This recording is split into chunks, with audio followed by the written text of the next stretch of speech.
Swayam Prabha. Digital India. Educated India.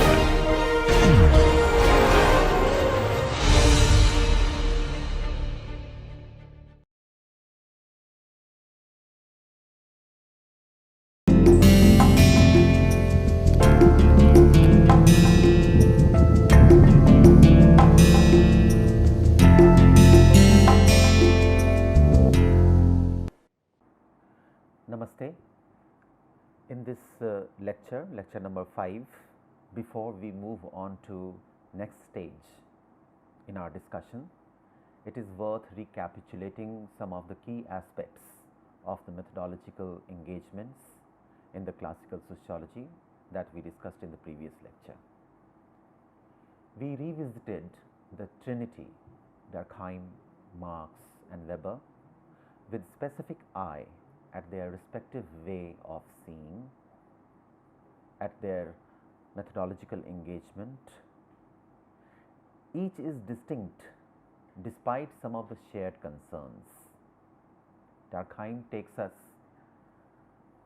in one direction by stressing on how one looks at social facts as things and how social things presupposes a way of seeing in order to be scientific. Marx refashions a historically materialist sense of empiricism, which could pull off together both an epistemological break from the after effects of enlightenment as well as a political plan for transformative struggle, transformative politics. Both Durkheim and Marx critically engaged with empiricism while struggling against phantoms. Phantoms, which are perceptions, the Baconian idols of mind. They both, Marx and Durkheim, tend to do some fist fight, intellectual fist fight with these Baconian idols of mind. Weber adds excruciating details of motives, meanings, understanding, the bricks and mortars in the methodological body that Weber presents. He underlines the need of value neutrality a little too emphatically.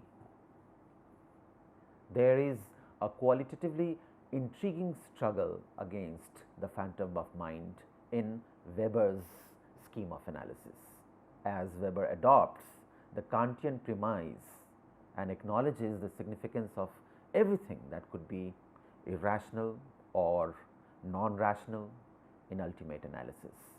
They all figure in some way or other in the scheme of analysis that Weber is trying to present.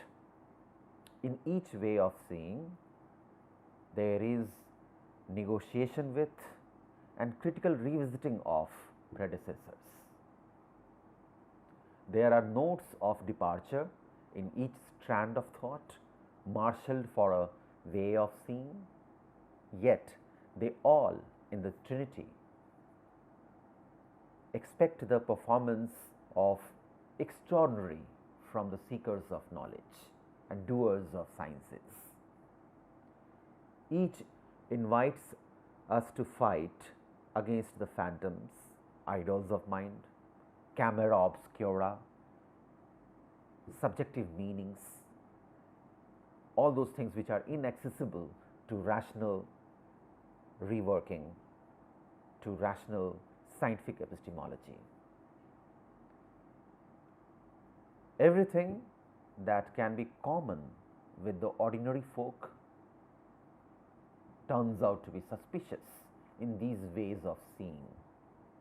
These ways of seeing, befitting the larger positivistic framework, would like to dismiss things which belong to ordinary folk. Paradoxically, this is despite a clear bent of each way of seeing to the ordinary human's worldview. Each of these in the Trinity in classical sociology tries to offer us an approach to the ordinary world and some idea as to how to deal with this ordinariness of the world. However, each arrives at a milestone, a destination which are of extraordinary nature. Non-experts are so clearly separated from experts as they are in the laboratory bound natural sciences. So, a replica of natural sciences emerges within social sciences if we engage with the methodological discussions available in the trinity in classical social sciences. Each seeks to create a science of society which aspires to arrive at indubitable, in typically Cartesian sense, indubitable truth claim, certain truth claim, and generalizable principles. They all participate in the larger than life paradigm named positivism. However, we also noticed that positivism for Marx and Durkheim is a scientific method for reconstructing the social world, whereas Weber works on and with positivism towards emancipation from any emancipatory agenda. Weber, in a way, tries to make it more matter of factly in spite of his engagement with the things which are related to the faculty of intuition, ideas which appear in the sensational body of a scholar, ideas which may not have scientific verification, they also figure in Weberian methodological discussion. And yet Weber works with on the frame of positivism. He engages with scientific epistemology in order to bring about emancipation for social sciences from any emancipatory agenda. This brief recapitulation that I have just now shared with you shall add that positivism in social science, informed by and engaged with scientific epistemology, perpetuated the supremacy of science. It did not diminish the supremacy of science. It did not critically question the supremacy of science. It never departed from many of the fundamental features of scientific epistemology, including the nature and scope, universalism and generalization of laws, etc., etc. Science was not questioned as such in the classical social science. The questioning happens with the dispute. So, in this lecture, we would try to understand the significance of the dispute, the layers of the dispute, the richness of this intellectual dispute, which compels us without any choice to revisit the category of science, and in the light of that revisiting, rethink the idea of social science, rethink our methodological apparatus within social science. So, what is positivist dispute? What happens within it? Before getting on with the main dispute, it ought to be noted that there has been a tradition of disputes in modern social sciences. This tradition of disputes in modern social sciences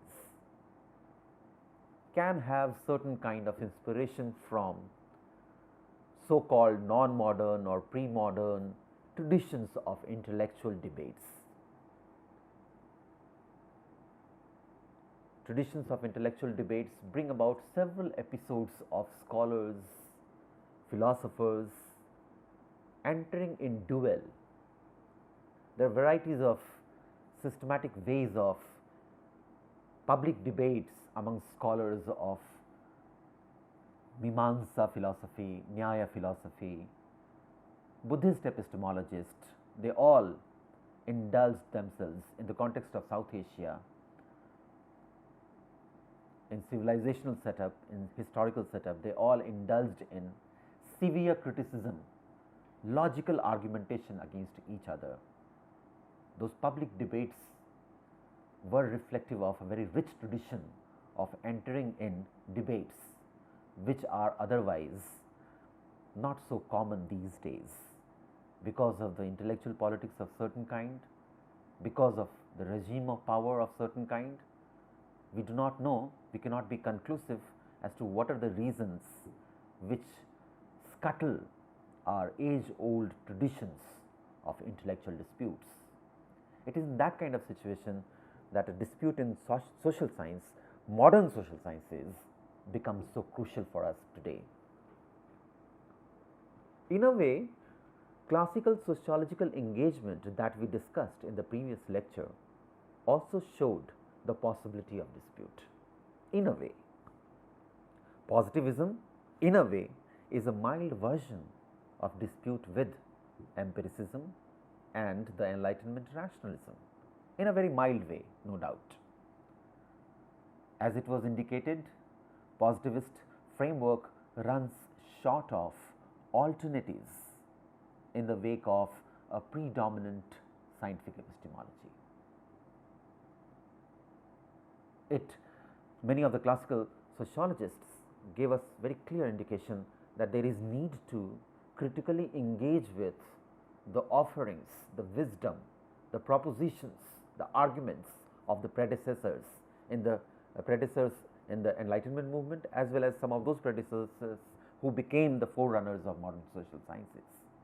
And these classical thinkers have adequately shown us as to how to critically engage with them, how to negotiate with them, and then move forward in the framework of positivism. They have enriched the framework of positivism by ensuring that positivism is not plain and simple replica of scientific epistemology. However, they also do not upset the fundamentals of scientific epistemology, and this is what we have seen in the previous lectures.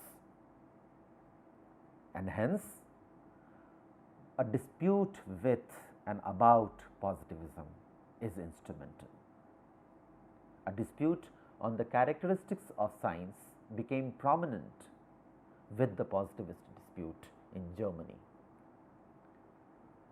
There was precedence of dispute in the past too.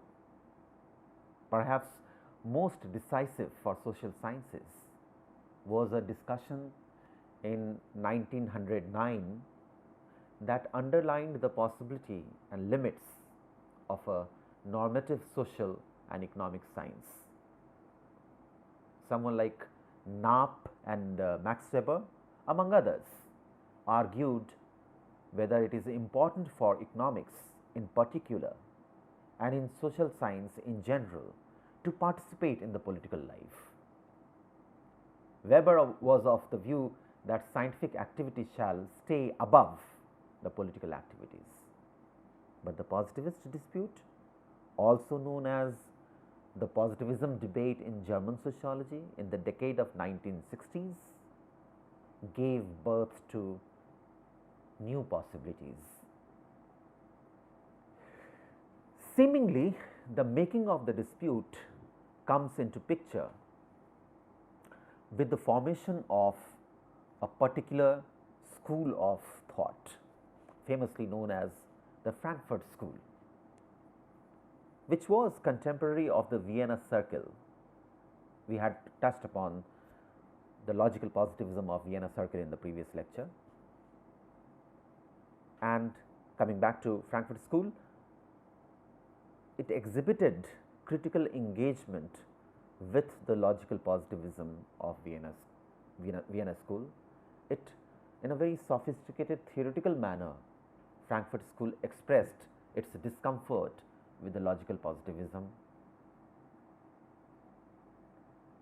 In the 1930s, Max Horkheimer had set the stage by showing that the Vienna Circle had brought about a culmination in the compromise on reason. Vienna Circle and its version of logical positivism was like the end of the compromise on reason. After that, something else had to be done.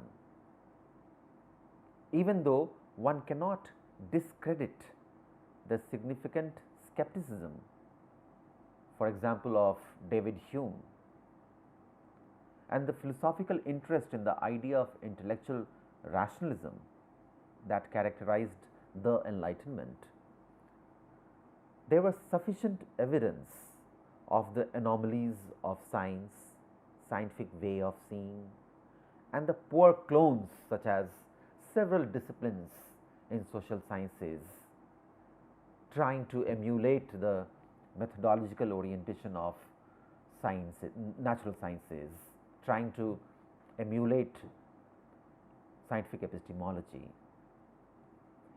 In an address as the director of Frankfurt School in 1931, Max Horkheimer trained the gun at those who thought the role of philosophy was over. And he was basically targeting the Vienna Circle, which was strongly in favor of logical positivism without any kind of philosophical interjection, without any kind of ideational interjection. It was Vienna Circle's logical positivism was almost like fact for fact's sake, without any kind of interpretative engagement with the fact. Vienna Circle's logical positivism was almost like this dictum that let the fact speak for itself. And that is what is being disputed when Max Horkheimer says that role of philosophy is not over, and a predominant version of logical positivism coming from Vienna Circle, which says that it would not allow philosophy to have any role in understanding society. That kind of proposition is being ridiculed and dismissed by Max Horkheimer when he says that role of philosophy is not over. Instead, he emphasized the role of the scholars of the Frankfurt School. As a director, he is delivering this address to orient and invite those scholars who are part of Frankfurt School. And he considers it the role and responsibility of the scholars of Frankfurt School. The responsibility is in building up social philosophy as a profound return in social science, making social philosophy as an important premise of social science. And this entailed a critical posture to positivism in general and sociological inquiries in particular. As Horkheimer observed, and I share it in a long quote, Horkheimer says, "For positivism, everything is exhausted in mere facts. These facts, demonstrable with the means of analytic science, are not questioned by philosophy. In contrast, the various viewpoints which maintain the existence of such entities appear simply as another worldview, another metaphysics, or another consciousness, without any possibility of a valid resolution of the matter. One might say that several concepts of reality are involved.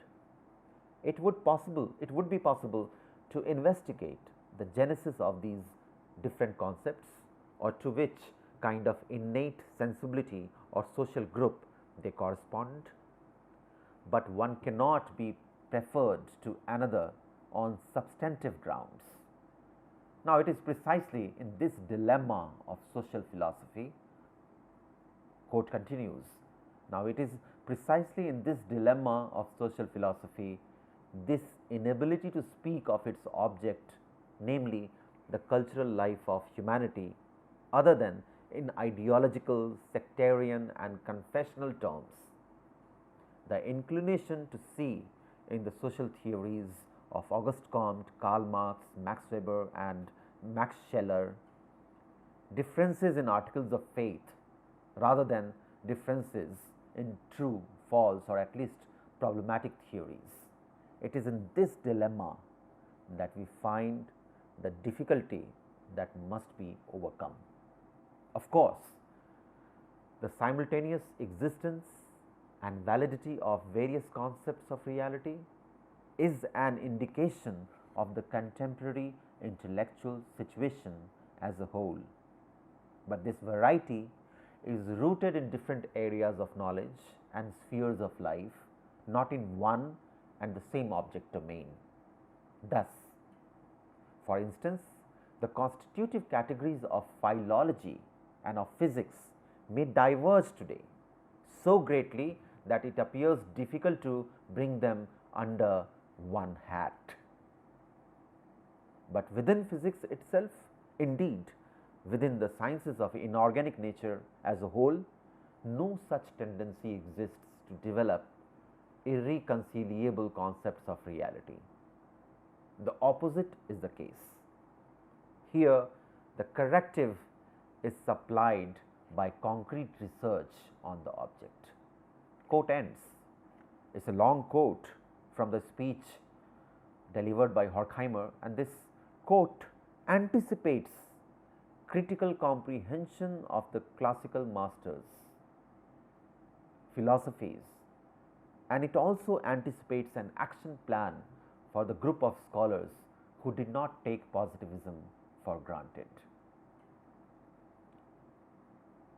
This was also noted in other works of Horkheimer, and the essay on dialectic of enlightenment that Horkheimer co-authored with Adorno. Both Adorno and Horkheimer tried showing arguably that the basic category of reason was misplaced in scientific epistemology and its social science cognate positivism. It's the social science cognate of scientific epistemology, which is positivism, did no effort, offers no effort to bring back that misplaced category famously known as reason. They both emphasized that reason is embedded, not disembedded, is embedded in socio-political situation and resources, and hence an abstract philosophical entity, a disembedded entity called reason, is only an eyewash created by philosophers of previous age. The Frankfurt School, therefore, since its early days, began to hint a dispute in the making. But one should not mention this trajectory of a dispute in the making, this trajectory given by the school, Frankfurt School. One should not mention only this trajectory, one should also simultaneously take a look at a significant philosopher of science named Karl Popper. One has to think of Karl Popper in the same breath as one is thinking of Frankfurt School, because Karl Popper is a coveted target in the dispute raised by the proponents of critical theory later in the decade of 1960s. 30 years later, in 1960s, a formal dispute starts, but 30 years before 1960, 30 years before the formal dispute, the beans are being spilled, the calls are being made, the calls for the dispute are being made almost. Popper is also important because his Logic der Forschung, also known as Logic of Scientific Discovery, which had come in the decade of 1930s, a significant work, a significant book which had come in the decade of 1930s, and it was much discussed since 1934. It is because of this work a lot of things start happening.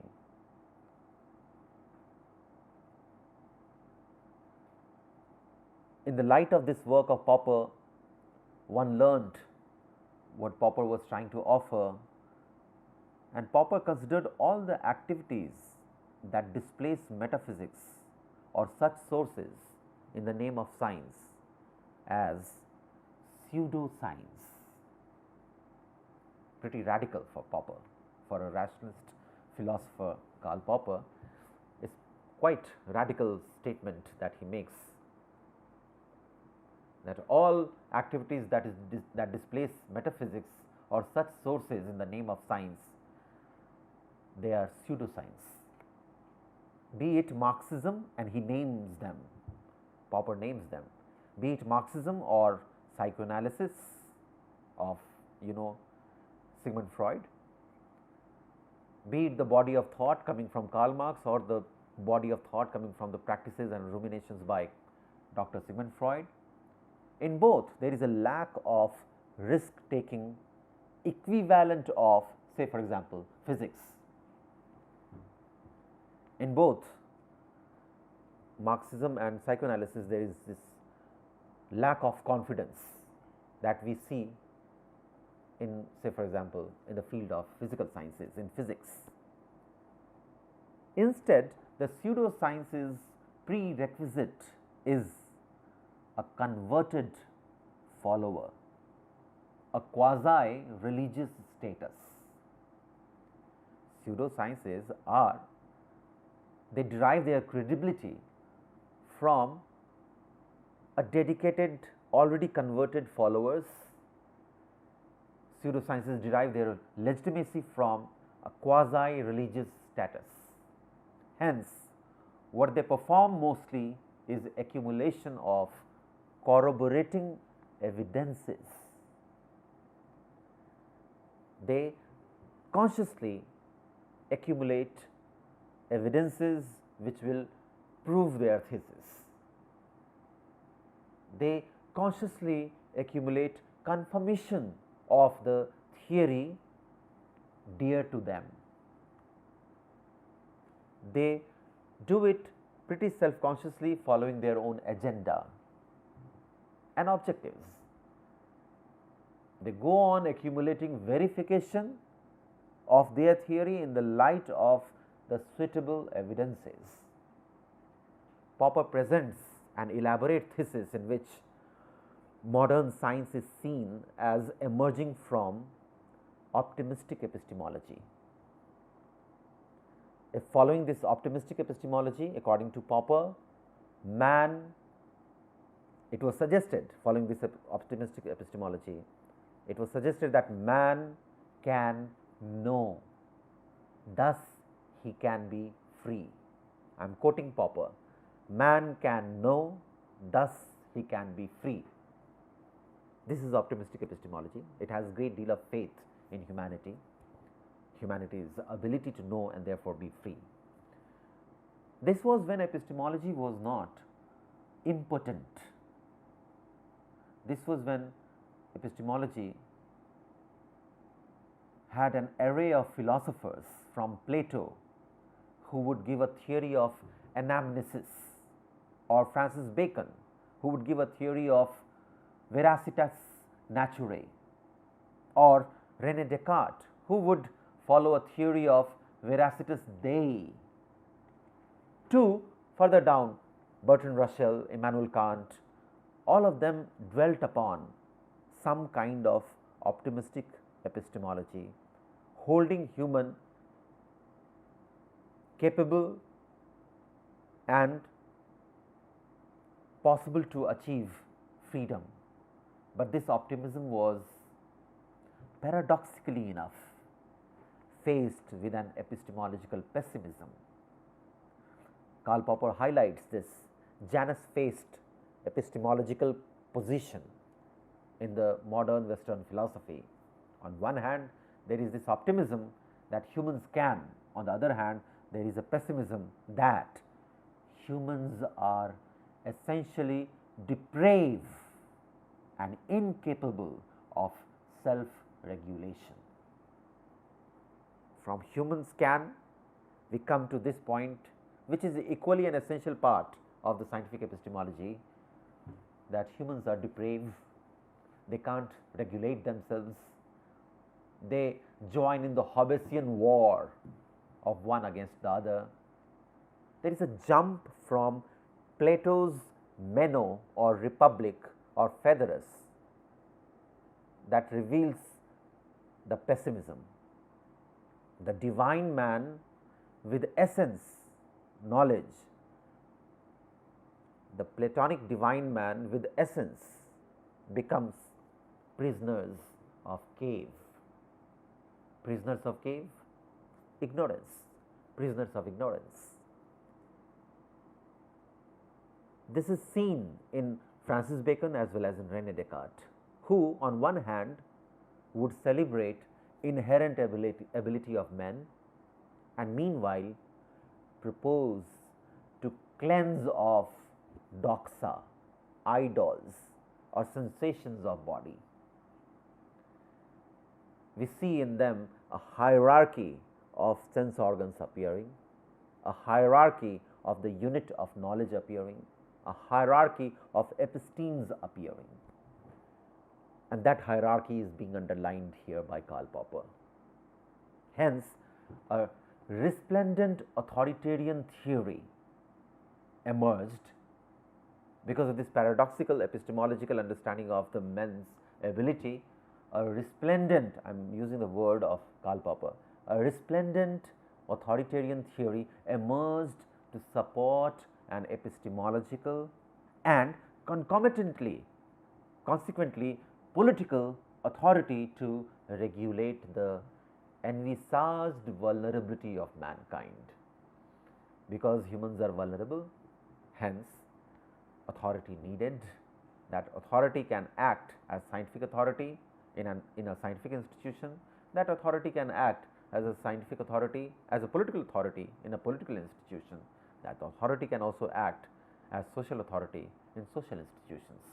However, the point is that there is supposed to be an authority which is rational enough to regulate these vulnerable men and put them on the path of knowing and getting free. So, the interplay of epistemological optimism and epistemological pessimism brings about the birth of an unquestionable, sort of unquestionable authority. Due to such a dual epistemology, we are split into a human part, we ourselves, the part which is the source of our fallible opinions, doxa, the part which is our errors, the part which is our ignorance. This is one part. We are split into two parts. One part has all those things which would not be suitable to the framework of science.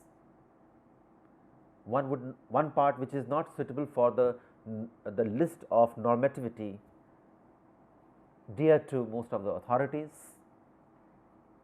and there is another part which is a superhuman part, such as the sense of the intellect, intellectual supremacy, the sources of real knowledge, episteme, whose authority over us is almost divine.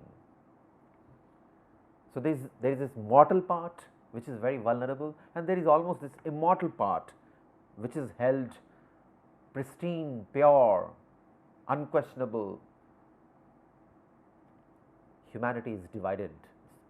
There is this split created, epistemological split created about mankind. Karl Popper proposes a way of seeing as he develops critical rationalism, distinguishable from the rationalism or intellectualism of René Descartes and Immanuel Kant. Critical rationalism aids in detecting and eliminating errors by, as Popper says, by criticizing the theories or guesses of others and that of our own.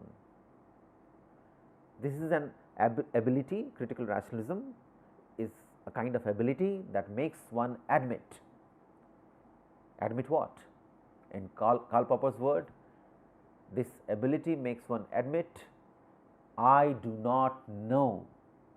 My assertion was merely a guess. I am quoting Karl Popper. Critical rationalism is an ability which enables us to admit what?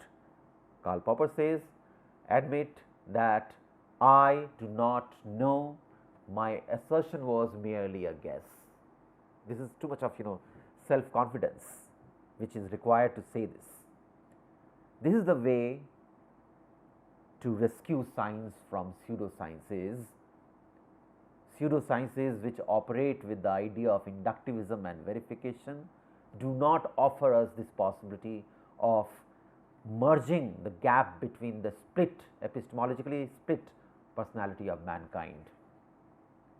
Pseudosciences fail us. This was very briefly, in very broad sense, what Karl Popper was trying to offer, and this became a source of information for those who wanted to engage with Karl Popper in the next 30-40 years.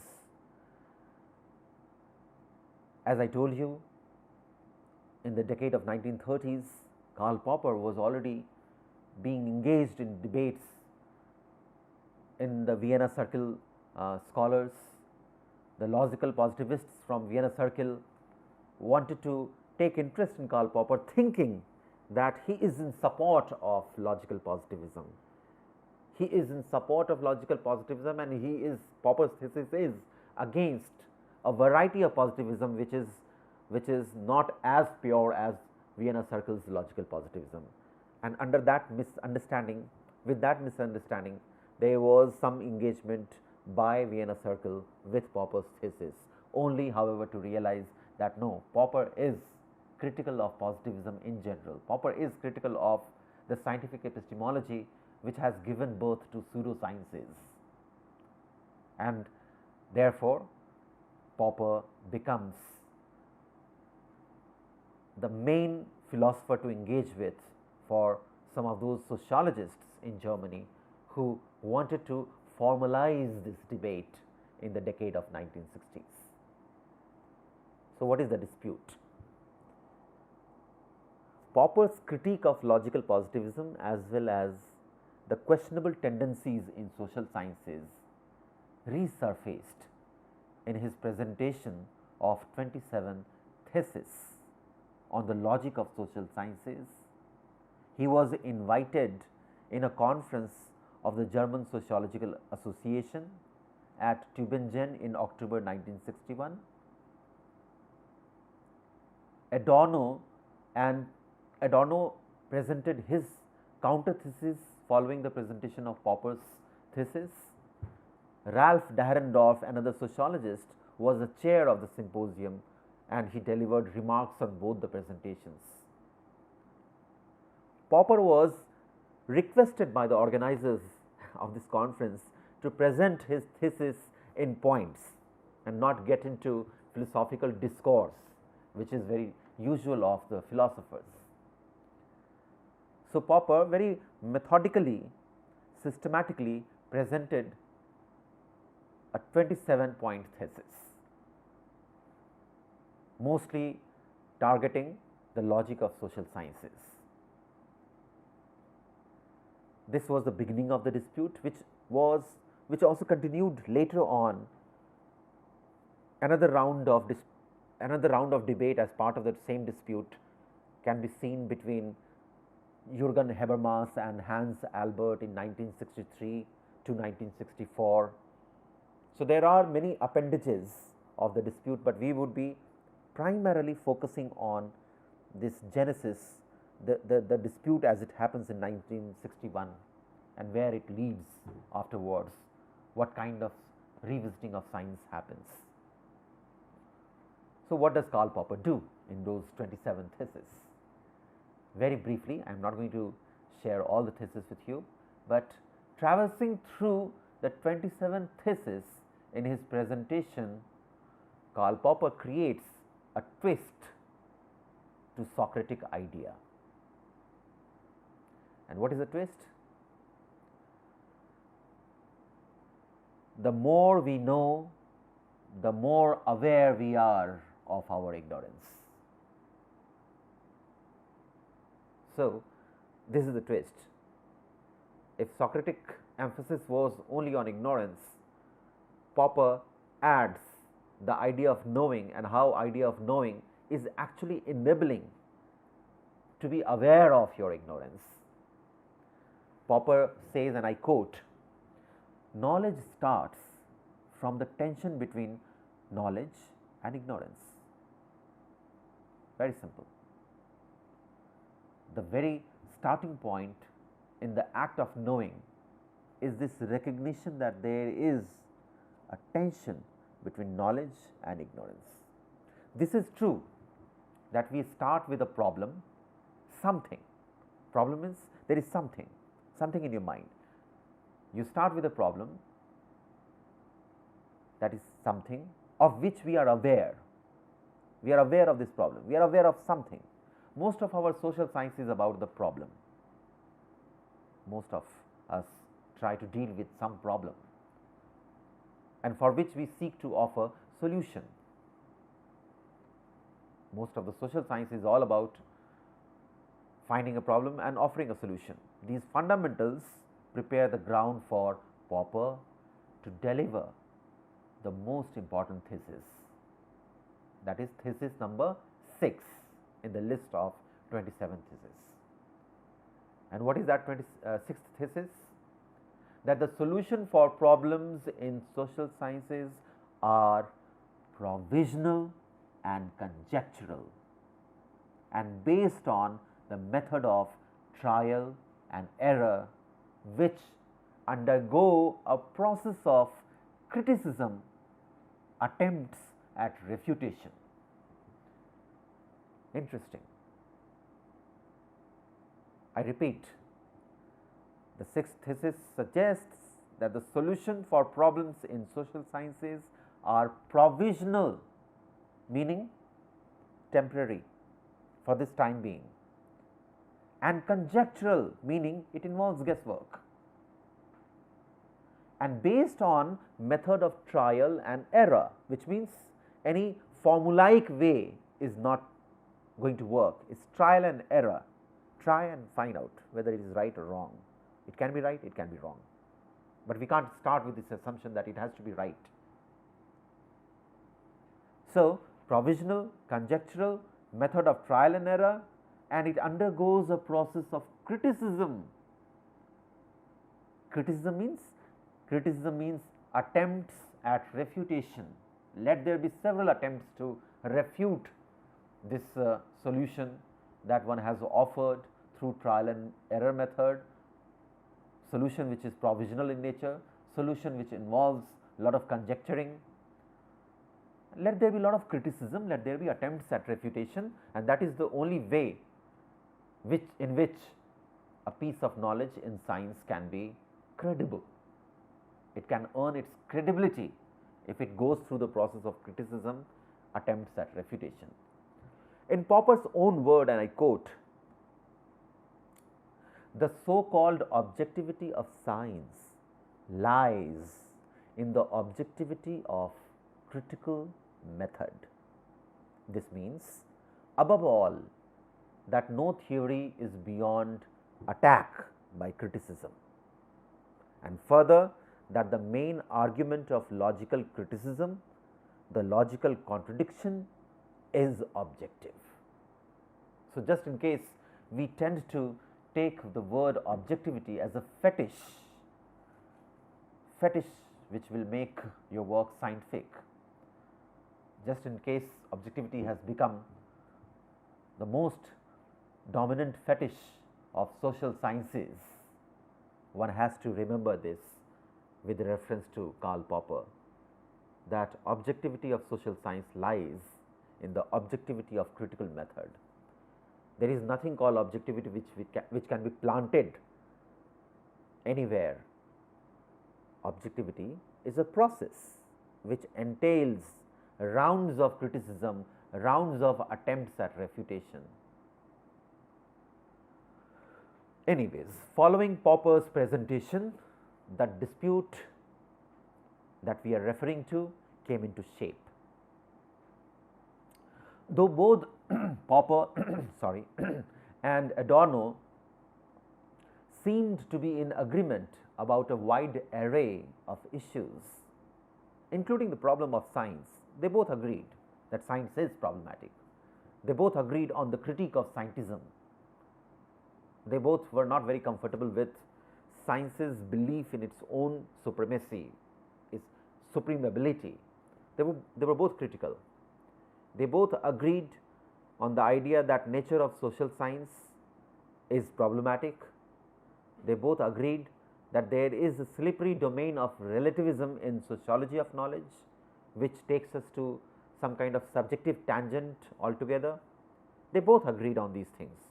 However, Adorno, in the light of the basic principle of Frankfurt School, to which I just a while ago referred, the basic principle of Frankfurt School, which was flagged by Horkheimer in his directorial address in 1931, and the general philosophical orientation of the Frankfurt School. In that light, Adorno sought to differ on one ground, saying, and I quote Adorno, saying, "For Popper, a problem is something merely epistemological, and for me, at the same time, it is something practical."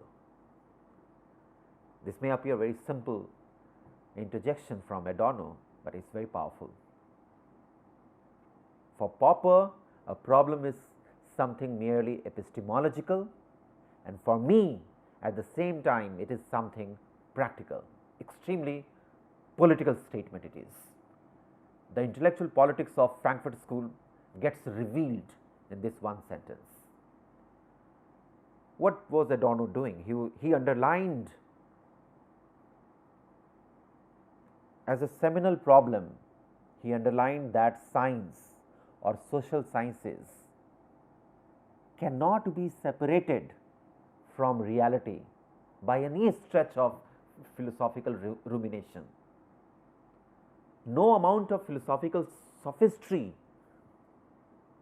can prove that my questions and my answer to those questions are merely formulations in abstraction. No, they are related to the concrete world, they are related to the practical world, they are not epistemological jugglery of a philosopher. Adorno is trying to highlight something extremely significant for social sciences. The epistemological problems since Bacon, Francis Bacon, René Descartes, and all those Enlightenment rationalists, the epistemological problems since them have been trimmed according to the conception of science.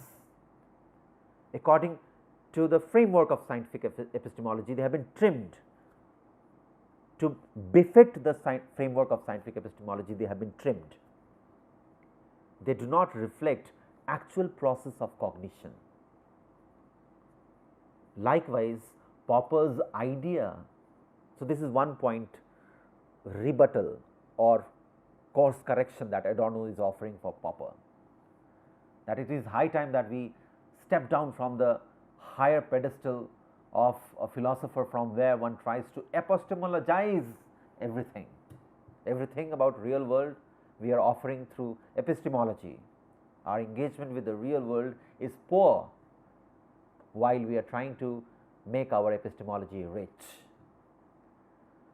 Likewise, there is also a criticism on another round, another level. It says that Popper's idea of criticism, an essential characteristic of critical rationalism in an open society, is merely an epistemological pursuit. It assumes a lot of things. Popper assumes a lot of things while recommending critical rationalism. He assumes that society is truly an open society. In such an imagined open society, this epistemological pursuit, namely criticism, critical rationalism requires debate. Facts and knowledge for Adorno are mediated through society. Hence, he suggests that not all theorems are hypotheses. I am quoting Adorno. He suggests that not all theorems are hypotheses. Theory is the telos, not the vehicle of sociology. Not all theorems are hypotheses. Theory is the telos, not the vehicle of sociology. And moreover, by emphasizing the significance of criticism in science, according to Adorno, Popper has done a service to dialectician. First of all, theory is made to be a point of discussion, not that all theorems would become hypotheses, not that theory is an end by itself in sociology, it is a vehicle. It is not the vehicle, theory is a telos, theory is not everything that drives in sociology, but it is a telos from where one can look at stuff. And moreover, by emphasizing the significance of criticism in science, according to Adorno, Popper has done a service to dialectician. What does it mean? Basically means that the dialectic character of science is what critical theory, a critique of society, would overemphasize. In Adorno's return to dialectic, reality, the object of societal knowledge, is not imperative free. Scientific objectivity and value freedom are themselves values in this dialectical framework of Adorno.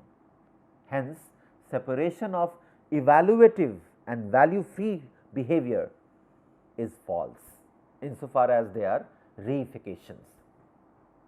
Reality is a totality that demands critical theory to defy the academic division of labor, according to which sociologists shall not engage with psychological. This Adorno is the whole of Frankfurt School is in a way it subscribes to this academic division of labor, which does not allow a sociologist to be, in today's phrase one can say, to be adequately interdisciplinary. In the scheme of dialectic, it is difficult to maintain such boundaries, such division of labor that eventually sustains the autarky of science. Instead, it is necessary to bring back the Hegelian dialectic, and by doing so, critical theory centers on the idea of speculation, which had started to resemble the Faustian cliche of the beast on the barren heath. These are the words of Adorno. The idea of the critical theory centers on the idea of speculation. Why speculation? Because it was made to appear like the Faustian cliche of the beast on the barren heath. Since the collapse of Hegelian system in popular discourse, the idea of speculation earned its notoriety, which was also supported by a predominant variety of scientific epistemology and its social science cognate named positivism. And with such a bare minimum methodological imperative, Adorno suggests to get back to the dignity of objects. In his words, dignity of objects rather than the objectivity of the findings, quote unquote. He wants to bring back the dignity of objects rather than the objectivity of the findings. One can understand how problematic the word objectivity becomes in the larger framework of Adorno's discussion. The debate known as positivism dispute in German sociology aids in developing a dialectical sociology alongside critical rationalism of Popper.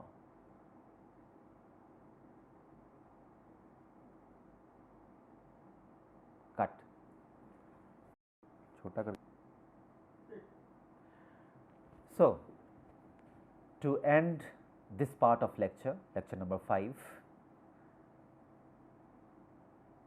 we would briefly acknowledge that the dispute has paved the way to critically revisit science, and it is not surprising therefore that in history of science, in philosophy of science, there emerged several kind of voices in engagement with Karl Popper's thesis. In the light of this dispute, it is important therefore to think of Thomas Kuhn, Paul Feyerabend, Imre Lakatos and others who deliver in Anglo-American philosophy. They are all responding to Popper, though not with the stance that is central in the dispute in German sociology. They are, however, sharing the fundamental idea that science ought to be revisited in order to develop a sense of a science that is non-innocent, theory loaded and plagued by rivaling hypotheses. In the next lecture, we will return to Thomas Kuhn, Paul Feyerabend, Imre Lakatos in the main. Thank you.